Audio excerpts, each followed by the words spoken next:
Welcome to the English with Kirsty podcast from www.englishwithkirsty.com. Here I'll be sharing with you tips, information and other learning resources so that you can improve your business English.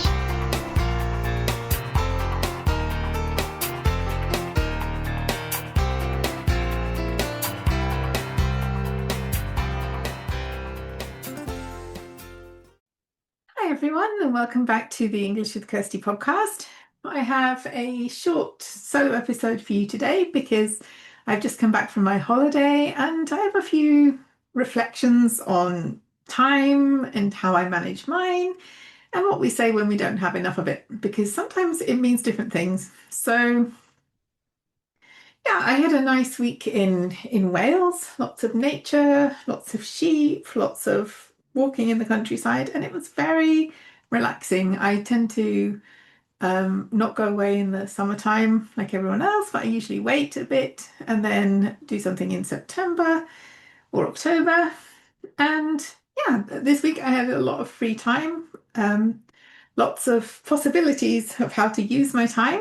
I do tend to research sometimes when I go away to find out what kind of activities there are nearby, or what I could do there, what I could visit, because I think it's a good use of time not to be hunting around when you get there. But it's nice to be a bit spontaneous as well, because sometimes the thing you want to visit is closed, or the walk that you want to do is completely underwater because the river flooded, like as happened last year. So I don't know, I find it easier to adapt plans when I'm on holiday than I do when my nicely planned out schedule gets destroyed while I'm at work if something happens that's out of my control. So being on holiday teaches me about that, what it's like to have no schedule, no meeting, and endless possibilities. But of course, life isn't like that. When day-to-day life isn't like that, and we have to fit in a lot of things. And often we say, oh, I didn't have time to do that, or I don't have time for that at the moment. But what does that mean? Because sometimes it's a case of priorities, sometimes it's a case of time management. And I know for me that I tend to be a bit of an over planner. So I'm over optimistic in terms of what I can do in a day, and I write a big long to-do list and then find, oh, I did half of it, which is actually quite good, but it only feels like, oh, I did half of it because there was quite a lot on there in the first place, and maybe it would have been better to have it as a to-do list for the week rather than try to do everything in 1 or 2 days, because I tend to finish what I start. I don't end up with a bunch of unfinished projects, but if you are an over planner, you don't have room for nice surprises, or just spontaneous ideas that are often some of the best ideas because they just come to us, and if we run with them we can actually find that the results are a lot better, especially in anything creative like making a podcast or making social media content. Sometimes you need to leave a bit of room to be creative rather than expecting, right, this is the half an hour I set aside to make a podcast episode, I have to have an idea now. That doesn't work.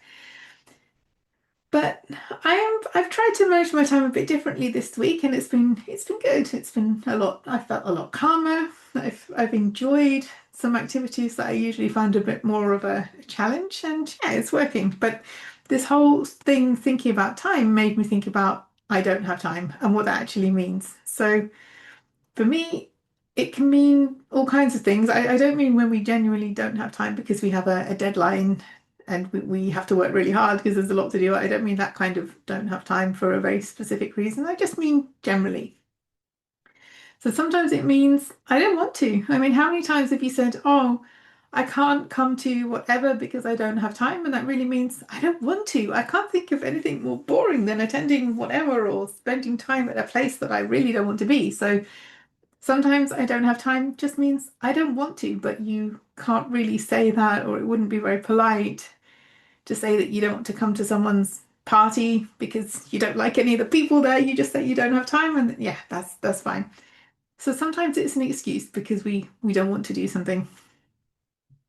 Sometimes it means this isn't a priority. It's like, yeah, I'd like to learn to do whatever, but there are so many other things trying to get my attention, things I have to do, that it would be nice, but it's not a need. It's just a would nice to have sometime, and sometimes that sometime never comes because we don't really want to do the thing. It would just be a nice idea. So this is more about priorities. It's like this thing isn't a priority for me. And maybe again, it wouldn't be polite to say that, but like in your heart, if you really wanted this thing, you might find a bit more time, but it never quite manages to make it to the top of the to-do list. And sometimes I don't have time for me. Something I've noticed is that I don't have time because I don't get rid of things that are taking my time that are no longer adding value. So like when I get a new hobby, for example, there are things that I want to do related to that, or when I want to learn a new skill, like a language, I need to set time aside to do that. And sometimes I need to think, okay, well, if I'm going to do that, I can't do some of the other stuff that I've been doing. I tend to see this more as a free time thing, but I guess it can be applied to work as well. That every time you want to add new things, it's worth thinking, okay, are all these other things that are taking my time still being useful to me, still adding value? Because if not, maybe priorities have changed and you need to let go of some of the things that you have that have run their course or that they're not really helpful anymore. And I think for me, that happens with events sometimes. I'll be attending something fairly regularly and then think, actually, I'm maybe not enjoying this as much or not finding this as useful. So I tend to forget to go through this and then find I have a really busy schedule, but it's because I haven't done this reevaluating. I think it's always good to do that with whether it's things that we're doing for our businesses or things that we're doing in our personal lives, just making sure that everything is still adding value, even with subscriptions. Like how often do we take out monthly subscriptions for things and then think, oh yeah, I'll cancel that at some point. But sometimes it's good just to look through what we actually have and like, am I still enjoying this? Am I still using this, especially for digital subscriptions? Is this still relevant to me and what I want to learn or the features I want to have or um, content I want to consume? Is it all still adding value? And then sometimes when we get rid of this, either events that we're attending or things that we keep getting in our inbox, sometimes getting rid of the clutter can show us that we do actually have a bit more time than we think. Okay, and the next one is I don't have time because I've given all my time away. Like if you find it harder to have good boundaries with other people, and then other people come and take your time or ask you to do things for them, um, or you don't have any free time for yourself because you all of your time is doing things that other people want to be done.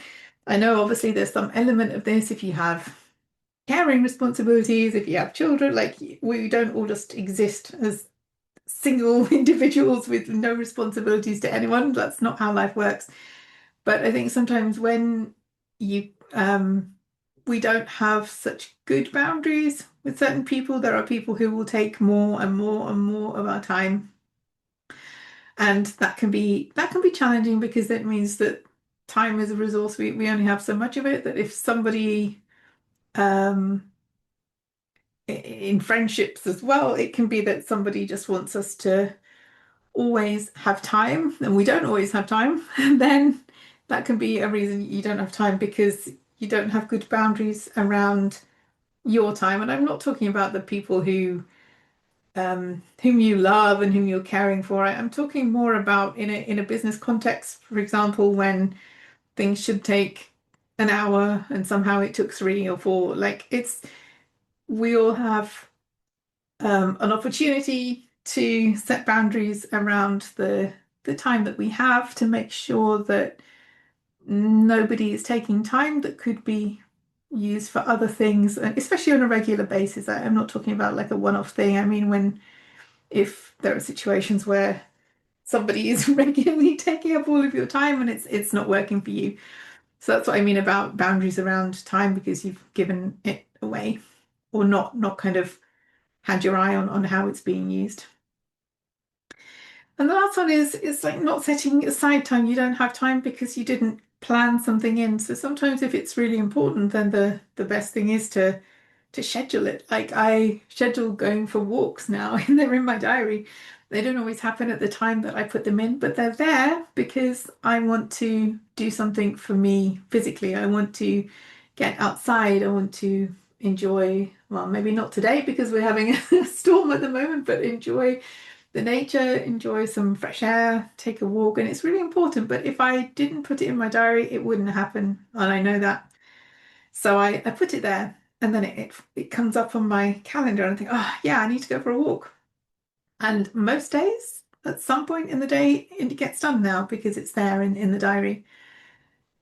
And the same with my language courses because I am a language learner as well as a teacher. I have my Portuguese classes now and they're in the diary. They happen because they're in the diary and I don't have to think, oh, I've got so much to do. I don't have time for this. I do them because they're there and that they're part of what I've planned for my schedule that week. So sometimes finding time is the hardest thing when you're busy, but it's also something that will save time in the future because if you, firstly, like with the language courses, I don't have to schedule them because I know when they take place and it's a regular thing and I don't really have to think about it, they're just there. But also some of the things that we invest time in now, like our future selves will thank us for it. Like I intend to use all of my languages at work. And if I invest this time now, then it would be easier for me when I come to do that. Like if I'm investing time in speaking practice and developing my skills, then I can use that knowledge and those skills later when I want to actually use them in a way that would be helpful for me. But it's definitely easier when these things are built into what I plan to do rather than just saying, oh, yeah, I need to find time to do that. So, yeah, sometimes when we say we don't have time for things, that's because they're not going to get done anyway. We know that we don't want to, they're not a priority right now. So it's not about that we need to find time for everything that we want to do. But if there is something, then sometimes setting aside the time to do that makes it easier so that we will have time.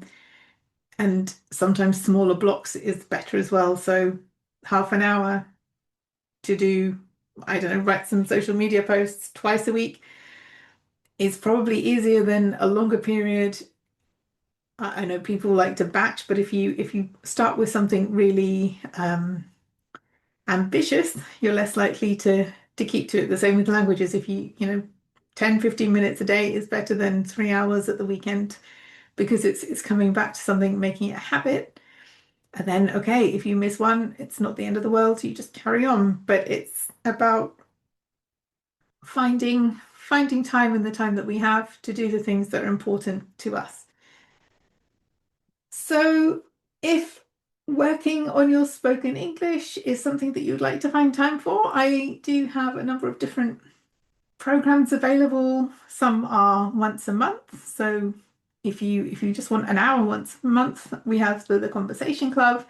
There's not so much time to find out of in 1 month. If you're busy but you want to do something, then we have the Conversation Club, one group for freelancers and one group for general English. And if you are a freelance translator who wants to reactivate your English speaking skills, there will be new groups coming up for that. It's a program for freelance translators who work with English as an additional language. And if that's something that you would like to do, so to work with me and a group of freelance translators who are in the same position who want to reactivate their English, then we have a meeting coming up on the 22nd of October at 12:30 UK time.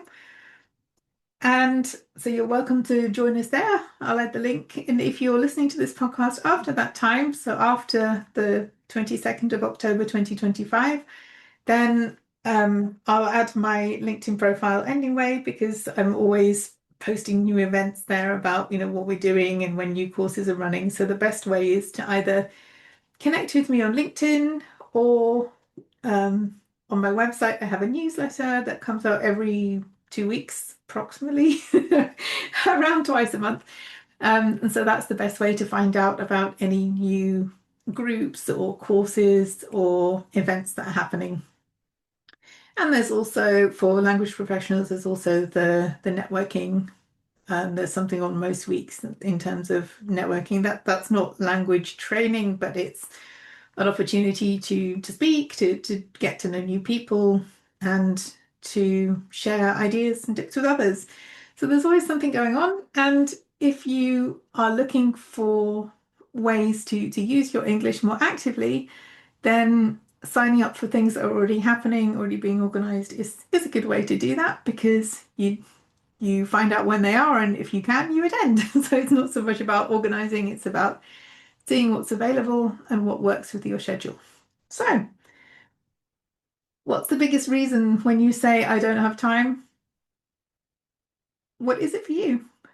And is there any way that you could make life easier for yourself in terms of managing the time that you have? Because I know it's not easy. It's easy to say, oh, we all have the same amount of time, and some people are really busy. Some people have a lot of demands on their time, and I'm not saying that isn't true, but I just know for me there are things that I've done, like overbooking myself, that have made it feel that I have a lot less time than I have, and sometimes a bit of a spring clean. I know it's autumn now, but for us in the Northern Hemisphere, but sometimes there are ways to find time by having different boundaries, or saying no to some things, or giving yourself a bit more space to be creative, like I have this week, or maybe structuring things a bit differently, breaking things down into smaller blocks. There's so much you can do. So I'd be interested to know what's